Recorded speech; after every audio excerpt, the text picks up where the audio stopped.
Hello and welcome to Piano Shack with me, Woody. I decided I wanted to make some tracks using Ableton here. So what do you think is the first thing that came across my mind? So I'm almost ashamed to admit it, but the first thing that went through my mind was, what new gear do I need to buy to make me write even more awesome music? The fact of the matter is I have everything I need here on my PC. I have the fantastic controller keyboard here.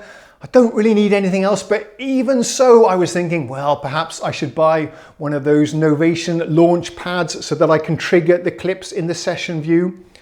But luckily, I started researching this topic a little bit, and I quickly realized I could actually do some quite nice key mappings on my keyboard here to activate and trigger clips and scenes. And also, on further research, I realized that the KOMPLETE S61 here from Native Instruments is actually a pretty powerful Ableton controller in its own right. It's got some pretty nice integration. So in today's video, I'll give you a demonstration. Okay, very sadly, this is my second time of recording this because the first time I did an awesome take, a great demonstration, but forgot to capture the recording of Ableton here, the audio outputs. So let's do it all again, but hopefully this time I'll be even better. Okay, the first thing I want to talk about is this joystick contraption over here. Let's zoom in and I'll tell you what it does. Sorry about the Alan Partridge vibe there, but recording something twice does make you go slightly crazy.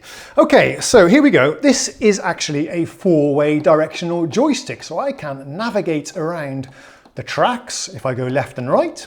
If you're not familiar with Ableton, in the session view, the tracks are arranged in columns, so we can step through them like that. You can see, if you look at the bottom of the Ableton display window capture, you can see the red arm track, which is automatically selected as well, which is really nice. I can go up and down through my different clips on each track as well. So I could just launch, for example, the drums that are over here. I'll just make sure nothing else is going to start at the same time. Let's launch the kicks.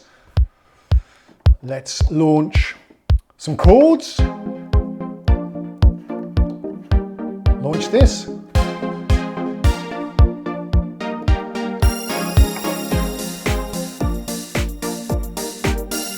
Okay, you get the idea. I can stop it here. I'll show you more about the transport controls in a second, but that's how you can quickly navigate around the view here. It's actually pretty cool. Of course, not up to the immediacy of a launch pad with one big pad per clip, but still nothing to be sniffed at. If I go all the way over to the right of my arrangement, we can launch scenes, which will activate all of the clips in that row. Now, another thing I like to do, we can do it here using the joystick, but I like to assign these scenes 1 to 8 to numbers on my numeric keypad. So I'll demonstrate now how we can launch different clips using a combination of both. Let's go.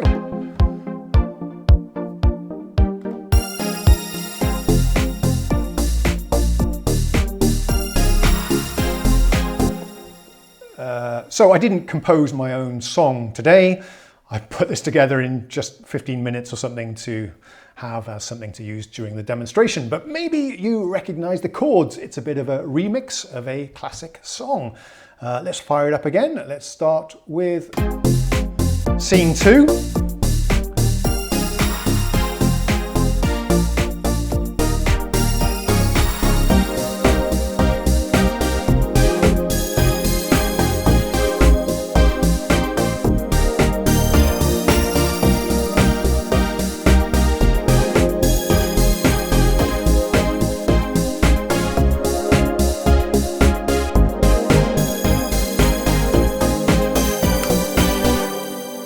And I've mapped the 0 button to stop all of the clips playing as well. Let's talk a little bit about the utility, transport, and other very useful buttons that we have over on this side of the keyboard.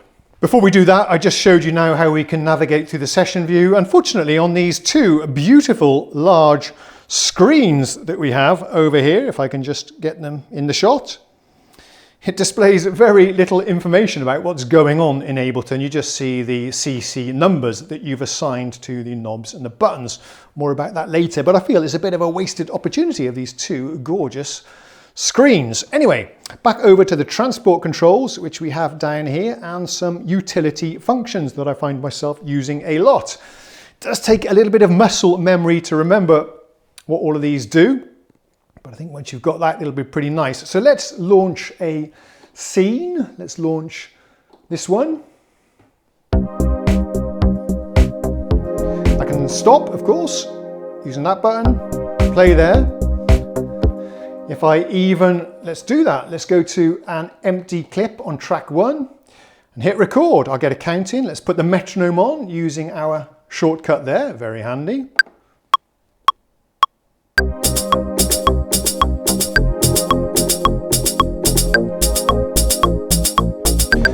So that's probably the very most useful thing, having a shortcut to the record, start and stop, because what you don't want to be doing in Ableton as you reach the end of a recording is to be fumbling around on the keys or with your mouse trying to get to the stop button in time, because it will be quantized to the nearest bar and you need to get that right. Very nice having it just above the keys there, not just on this particular Native Instruments controller, but on any controller. That's something to look out for.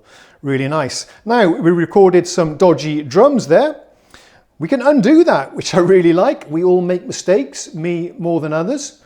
It's gone. That's a multi-layer undo as well. I haven't tried this, but we can shift, hit it, and it comes back. So we've got undo and redo. We've also got a quantize there. If we want to quantize the clips afterwards, I'm using record quantization, so it's not going to have any effect right now. And we can even toggle automation on and off, but I'm not using it for this particular demonstration.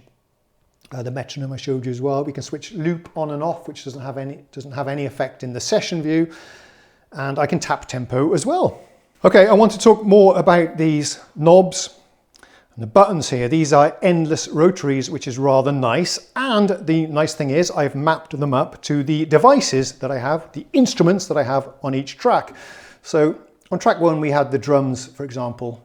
If you're curious, I can play just the drums for you, perhaps. Just trigger this, switch off our metronome. The other synth tracks are from SYNTH or SYNTH 1, which I'm enjoying a lot at the moment. But anyway, as we step through the tracks, they are armed, which means I can also play them here on the keys. If I zoom out, you'll be able to see me doing just that. And what I've done is I've used MIDI learn in the synthesizer in SYNTH to map up all of these to parameters like cutoff, resonance. Okay, and we have some levels. I've also messed about with the release and attack and so on, but I don't want to adjust those too much right now. And I can do that for every synthesizer. If I head over to our pluck sound, for example,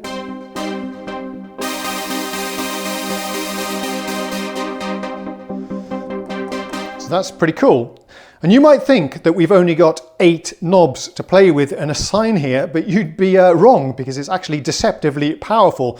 We can have different pages or banks of knob assignments, up to 4, I believe. So that would be what, 32 different parameters you can control with the knobs, and 32 different parameters you can control with the buttons. You use the Complete Control editor software to map up which numbers you want them to send for the knobs, and the buttons you can also send other things other than CC. You can send program changes, for example, if I remember rightly, and also adjust the color of the LEDs. All that is done on the Complete Control software. So that is a really nice thing to have, not just for controlling Ableton, but even for controlling other synthesizers or other DAWs, hardware or software synthesizers, because that gives you a lot of different parameters that you can map up and control. And then you can save different setups, I forget what Native Instruments calls them.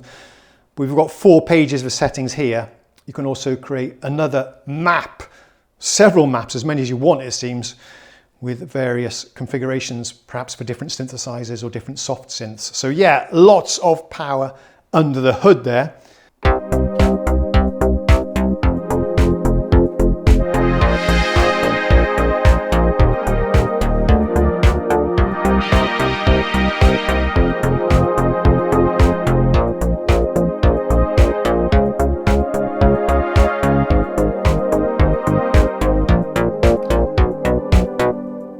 So if I reposition things here a little bit, we're getting towards the end here. I've showed you pretty much everything I wanted to show you, but there is a very cool mixer feature that I want to show you. If I just move things around here a little bit and show you hopefully a better view of the screens. There we go. So if we kick off the third scene perhaps,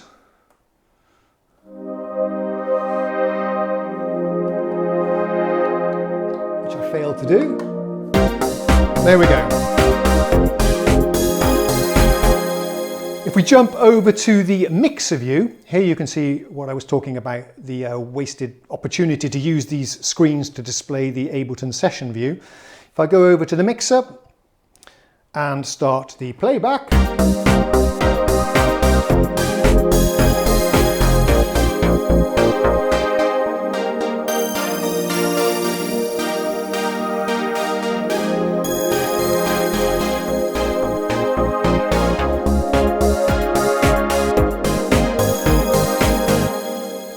so that's pretty nice, I think. You get a very nice graphical representation of the VU meters and the sliders, and you can see hopefully how they were being manipulated in the Ableton window as well. I can also, in this mode, jump directly to tracks using the buttons at the top, which is pretty cool. And I can also mute them. I can hold down the M button and then mute any tracks as I want, or solo them in the same way. In the normal mode, the mute button will just mute whichever track you are on at the time. Jumping back to the mixer view, there's one more thing I wanted to show you. If we hold down Shift behind the camera rather awkwardly and then go up or down, I can also adjust the pans. So you can see how I can adjust the pan there on the screen. There we go. So I really hope everything was recording this time. I think we covered everything that we needed to second time around. Transport controls, the metronome, joystick, track arm, super useful function that. The device control I showed you, mute solo, how to use the mixer for the volume, and the pan. We're done. I didn't buy the Launchpad in the end, and I'm glad I didn't, because it probably would have been a fun device, but something that maybe would have ended up just being on the shelf. I have absolutely everything I need here to start making music. The only limit is my talent and my creativity, but I look forward to putting that to the challenge. I'll see you again later. Cheerio.